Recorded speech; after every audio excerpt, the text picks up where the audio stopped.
We're back again. This is part 2 of crypto adoption. We spoke about the crypto adoption by institutions last Sunday.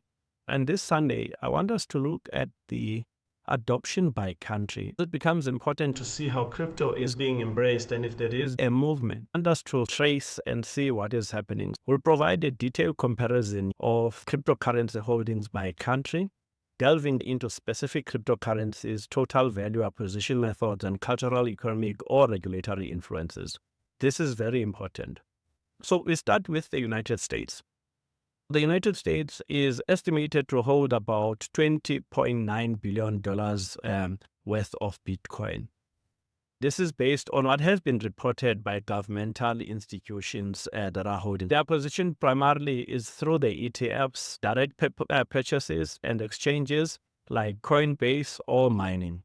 If you look at this, you are looking at how crypto has been adopted in the country and how the government is holding crypto. The US has a significant influence in terms of crypto, hedging against inflation and backing from very significant institutions. US is right there at the top because it has a lot of developers, a lot of players in the United States.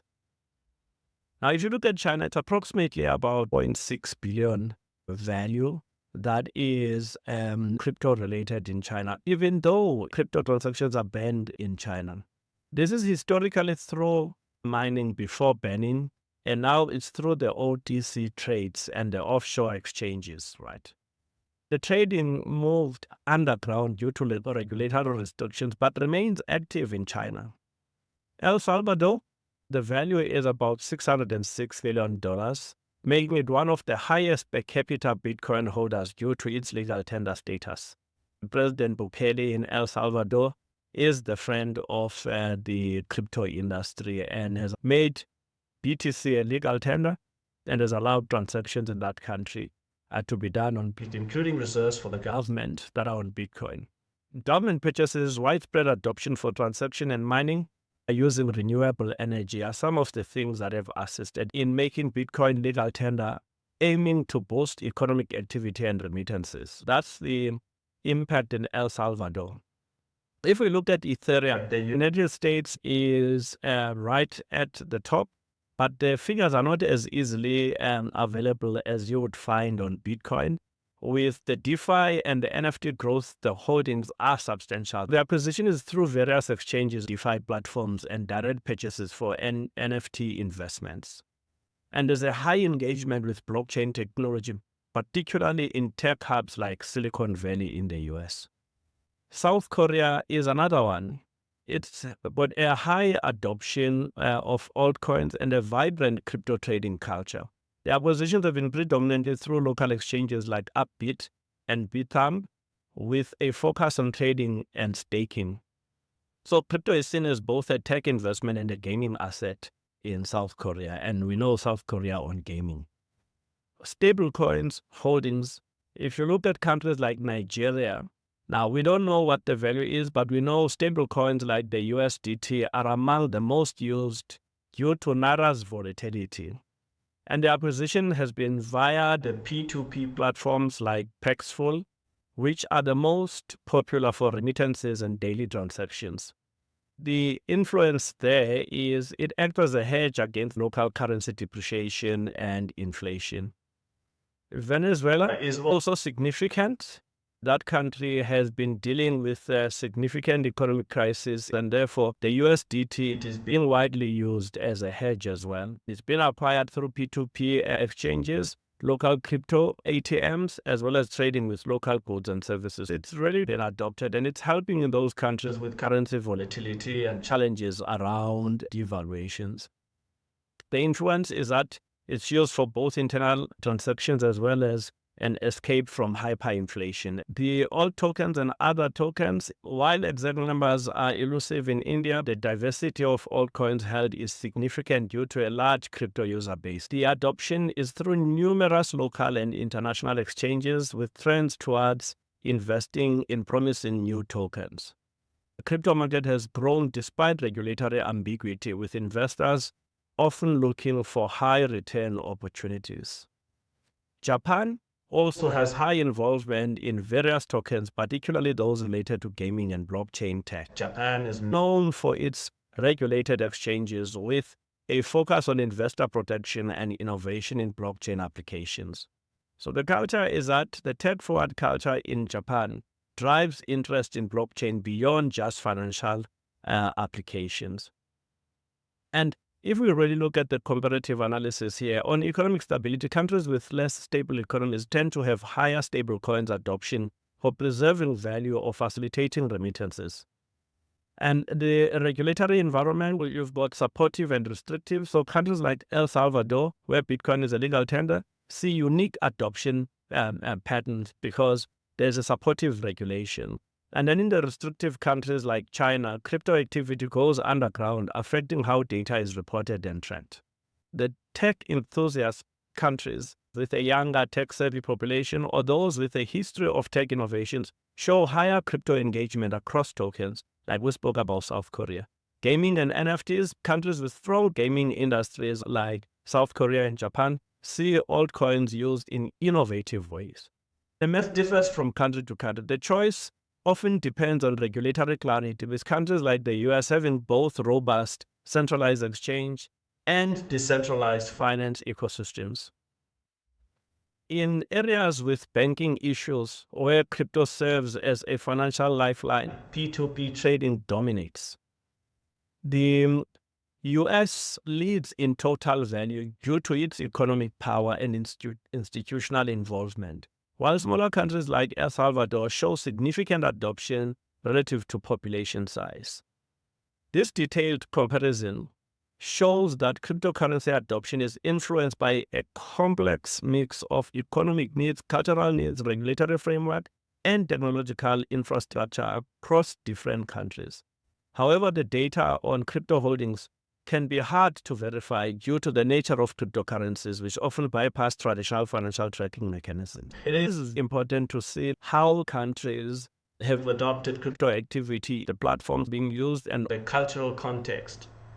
So if the US is leading with the regulatory ambiguity, imagine when the regulatory clarity starts to come through. And because the US is leading in financial systems, the dollar is the global reserve currency. Other countries are dependent on trading with the US or trading with the mediums that the US trades with. So if the US goes into crypto, you would expect other countries to be crypto-friendly. You can see in countries like Argentina, but unfortunately, you've also got unscrupulous players that you have to be careful of. In Argentina, there's just been a scheme now that has not gone very well. Charles Hoskinson, the founder of Cardano, was just talking about one scheme. The president of Argentina, Milei, seems to be very interested in getting the adoption of the blockchain technology, though he might not be tech savvy as the president of El Salvador. If you look at President Bukele knows the blockchain, knows the crypto industry. So one would imagine that maybe he's been trading in his own time or he's had interest in it. The advisory team that he has put around him, industry experts and leaders, and he really knows what he's doing. The legislation that is coming out of El Salvador and how sustainable El Salvador has been in the difficult times of crypto. This is how they play by country in terms of crypto adoption. In this episode, you can see that adoption is in move. Yes, there are interplaying multifaceted things that have to move in the right direction before you start to see the adoption fast. But the legal framework is one of those important elements for institutional investors to come through, but then also for the mass market to adoption of cryptocurrency as the alternative to traditional finance, right? So I would like to also just, in this episode, look at the performance of the ETFs from different angles, whether it's price movement, asset inflows, and outflows, and compare them to the spot prices, okay? Since their approval in January 2024, spot Bitcoin ETFs have generally followed BTF's price movement closely. providing investors with returns that mirror Bitcoin's volatility. These ETFs have seen significant gains, with some reports indicating median returns of around 53% over a 6-month period ending in July 2024. For early investors, imagine investing in an asset that will give you returns of 53% just in a space of 6 months. If you take your money and put it in a bank fixed deposit, over a year, you don't get more than 7%.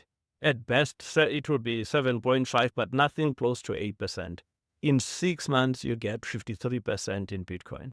These crypto assets are incredible. They're incredible in terms of their accumulation, also incredible in terms of losses as well. If you look at BlackRock's IBIT, the ETF has notably been successful, reaching about $52.9 billion in asset under management, AUM, by January 2025, making it one of the fastest growing ETFs in history. It has surpassed even the largest gold ETF in terms of AUM, asset under management, indicating strong market demand. Other ETFs like Fidelity-Wise Origin Bitcoin Fund, which is the FBTC, saw inflows of over $10 billion, showing significant investor interest. Grayscale Bitcoin Trust GBTC experienced massive outflows of $21 billion after its conversion of an ETF, largely due to its higher fees compared to competitors, but it still holds a considerable amount of assets. Grayscale is one of those important holders of the ETF, though their fees are expensive. If you look at the inflow and outflow, there was a massive influx of capital into Bitcoin's ETFs right after their launch, with total net inflows reaching roughly $36.2 billion in the first year among all spot Bitcoin ETFs.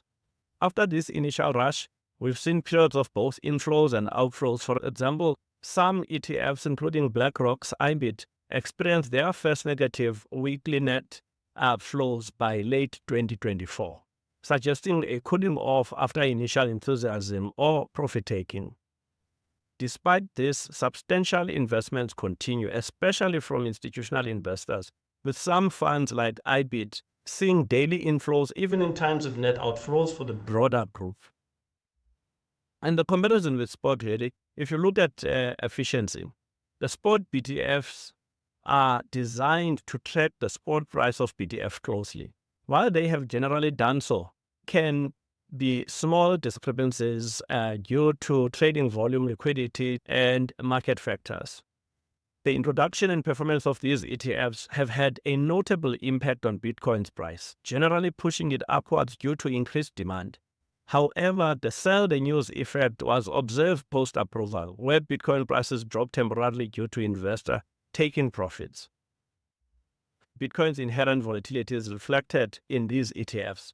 While they provide an easier, more regulated way to invest in Bitcoin, they are not immune to the cryptocurrency's price swings. The ETFs have significantly increased the liquidity of Bitcoin in traditional markets, making it easier for a broader investor base to enter and exit positions. If we look at the expense ratios and costs, like the fee competition, there's been a fee war among ETF providers to attract investors, with expense ratios ranging from 0.19% to 1.5%. Lower fees have generally led to better performance in terms of net return for investors, and hence Grayscale's ETF has been affected because it was expensive.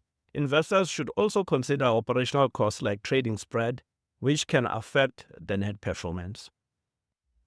The investor sentiment, institutional adoption, and the success of Bitcoin ETF been partly due to increased institutional adoption, with hedge funds, pension funds, and other large investors now more actively participating in the Bitcoin market through these vehicles.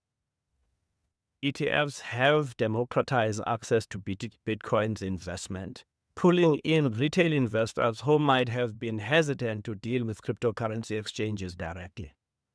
What is the future outlook? Analysts predict further growth in Bitcoin ETF assets, potentially spurred by additional regulatory approvals for other cryptocurrencies and more sophisticated financial products.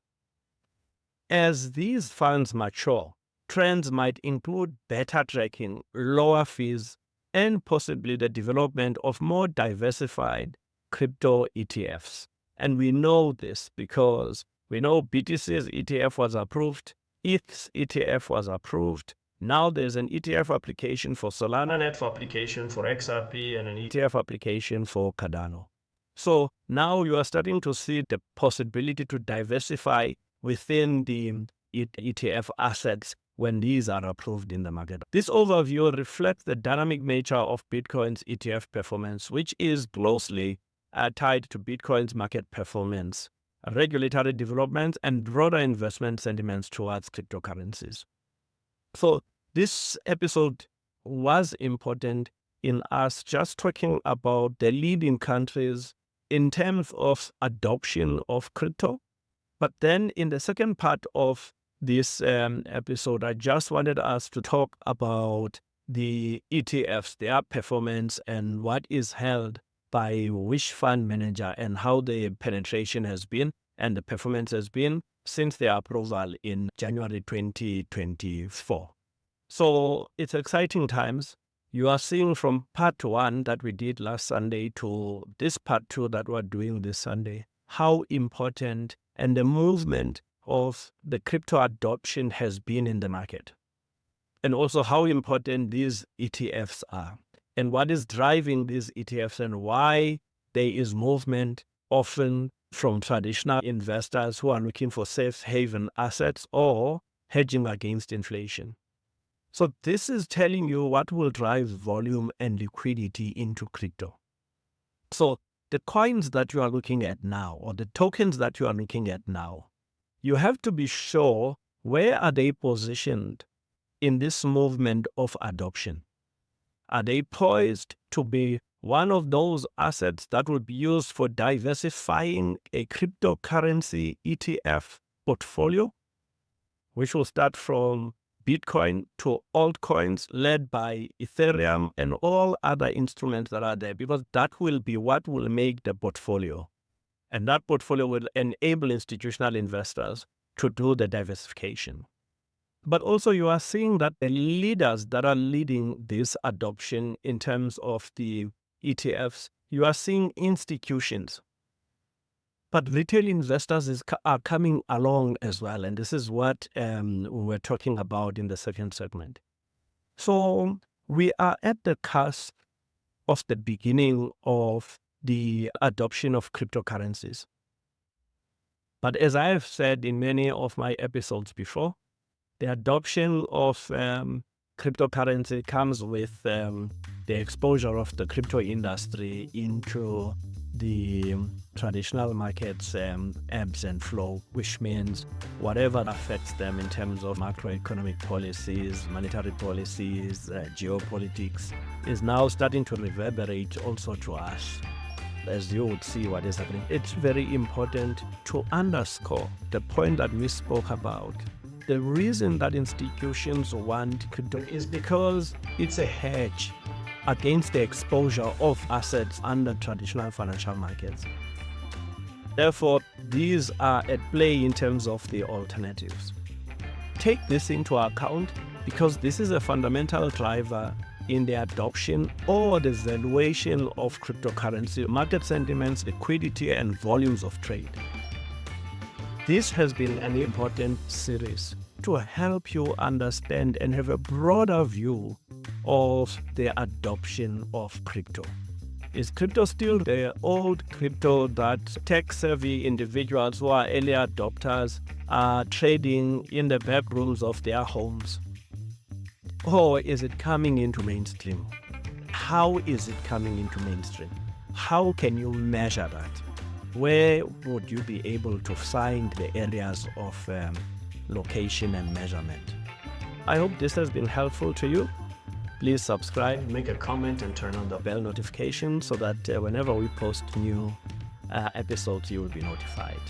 Thank you to the community that is with us, and thank you to those that view our videos. I wish you profitable trades. Bye for now.